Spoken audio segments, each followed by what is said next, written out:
Benjamin Boyce and I will save Seattle.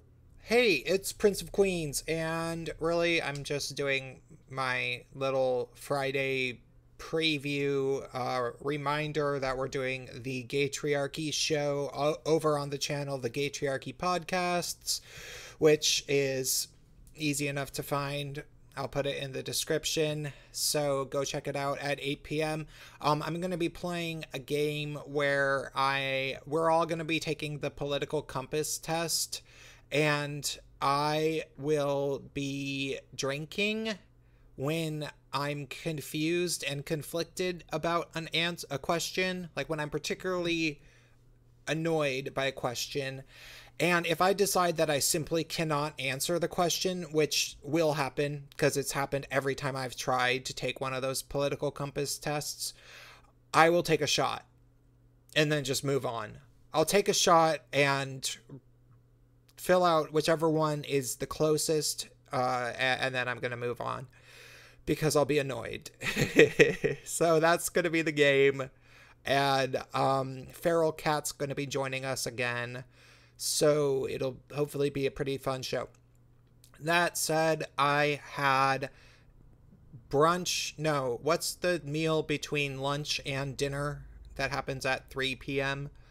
Whatever that would be called, with Benjamin Boyce today. He was in town in Seattle, and it was cool. We got a chance to talk about stuff about YouTube and how it works. It's interesting because he's very removed from the actual YouTube, formerly skeptic sphere and whatever it is now, if that even still exists. He doesn't really talk to the faceless people mostly. I think I'm the only person that's a faceless person on YouTube that he's actually talked to on his channel. I think maybe he said there was one other person.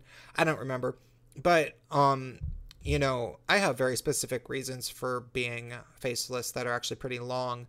And one thing that we're going to do, though, is we talked about this. We haven't set any firm plans. He just kind of threw the idea out there, and I said that we could do it together, and he said, cool, let's do it. We're going to do something that he described as a salon, some sort of a meeting place where I guess the idea would probably be that he and I would give maybe 20-minute talks, or maybe less or something. I'm not really sure. Just something about Seattle, or I don't know. I don't know what we would talk about. And then just hang out with people and facilitate conversations, because apparently, I've heard this from my subscribers, some people that actually live in the Seattle area, and he's heard it from his subscribers, that there's a lot of people that feel very lonely, feel that we can't really talk about the things that we want to talk about. I certainly do. Granted, I'm also very busy with the work that I do, and so I do have some friends that I almost never make time for. But I think it would be a cool way of getting some like-minded people together and remind people that they're not alone. It's just hard to meet people under the current social climate because there's so much persecution of people who tell the truth about anything. You know, like, what's rule number one for living in a very far leftist city like Seattle? Never say how you really feel. You know? So, yeah, we want to start organizing something like that, and it will start very, very small. I'm not sure where we're going to have it. If anybody lives in Seattle and is interested in doing that and wants to help me look into some sort of a small event space where we can congregate, I'm personally not above doing it at some sort of church or something, if that's what we have to do, because I don't care. And there's a lot of very, very, very nice church people in Seattle. Actually, at this moment in culture, even though I'm totally not actually a Christian, I'm just not.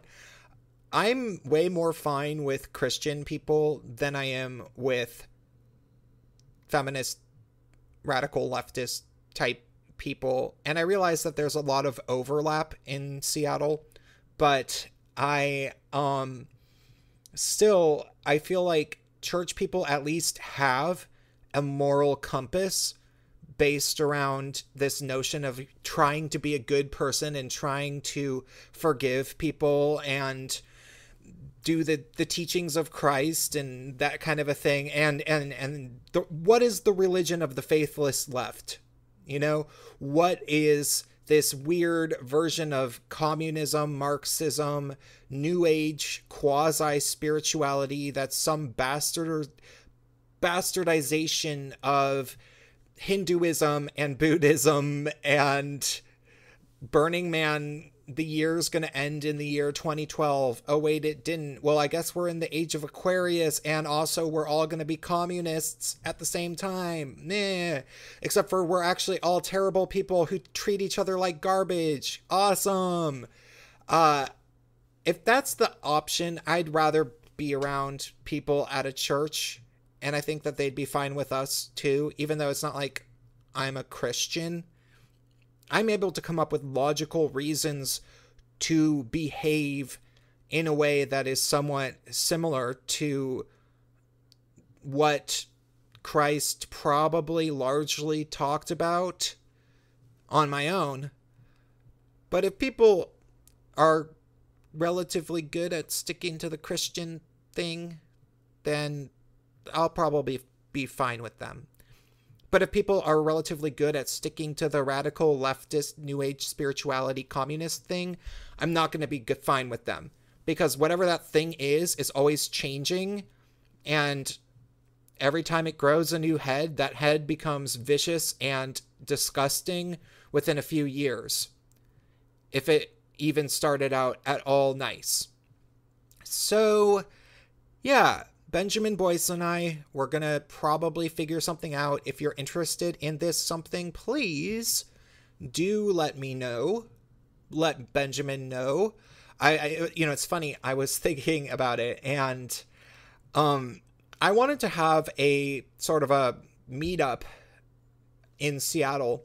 But for one, I was a little bit nervous about doing it on my own, not simply because that's weird to have your own meetup for you. It's like throwing your own birthday party, I guess it feels like to me, just a little bit. And also, like, what if not that many people showed up? Like, that would be kind of embarrassing.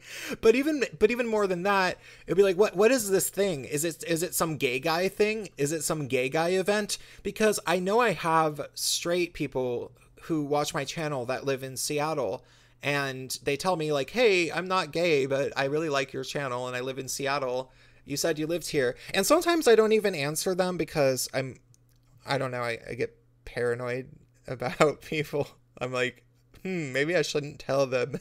And I don't. I'm sorry if I've done that to you. But yeah, I didn't really want to do it because I thought people would think it's some sort of like weird gay meetup or something, and I didn't want my YouTube meetup to be that, because like less than 15% of my channel is actually about gay stuff.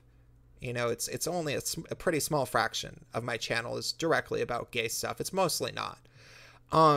So it's going to be cool to have another person to do this with that's at a very similar level on YouTube in terms of subscribers. Benjamin, we are around the same, and he's not gay, but we're quite similar intellectually. Like, if you actually talk to both of us, we probably agree on the drastic majority of things, and that happened completely independently of each other for whatever reason. So I think that our subscribers have a lot of overlap, and I think that they would get along with each other, and they probably mostly watch both me and Benjamin. So yeah, I think it would be a nice little way for people to be like, oh, okay, I'll show up to this because people won't think that I'm totally gay if I do. Right? At this point, I'm kind of just being silly, but I'm going to let this video run to be 10 minutes long so that I can put an extra ad in, because during the adpocalypse, we got to do everything we can to make some coin. All right, bye.